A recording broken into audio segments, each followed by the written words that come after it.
pagod. Ano na? Nasaan na ba ako? Nakalimutan ko na tuloy.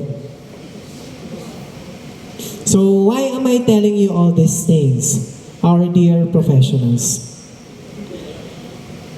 So, sometimes we see challenges, disappointments, and failures first before we see the blessings.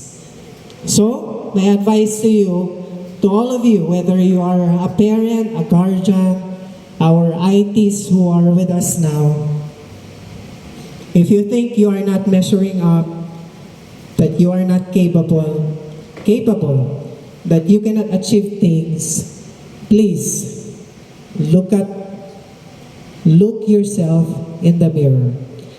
Tell yourself every day that you are capable, that you are doing great, and that you are a work in a progress. So, to all of you who will be having your internship soon, I want you to know that it's okay to feel, stupid at times. Okay lang pong umiyak.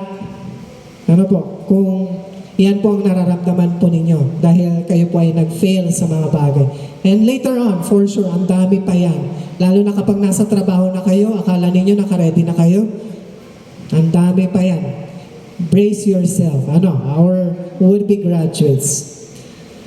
So remember that success is not the absence of failures.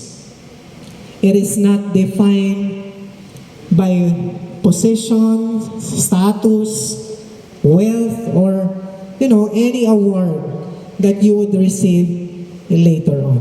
Ano po? Kasi kung yun ang magiging basehan ninyo ng success, what if hindi kayo naging successful? Dahil yun po yung basehan ninyo. What if hindi kayo, gusto ninyong magkaroon ng ganitong buhay?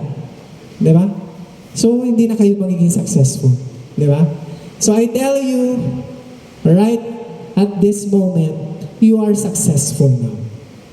Regardless kung ano yung magiging position ninyo later on, you are successful already. Tatandaan nyo yan.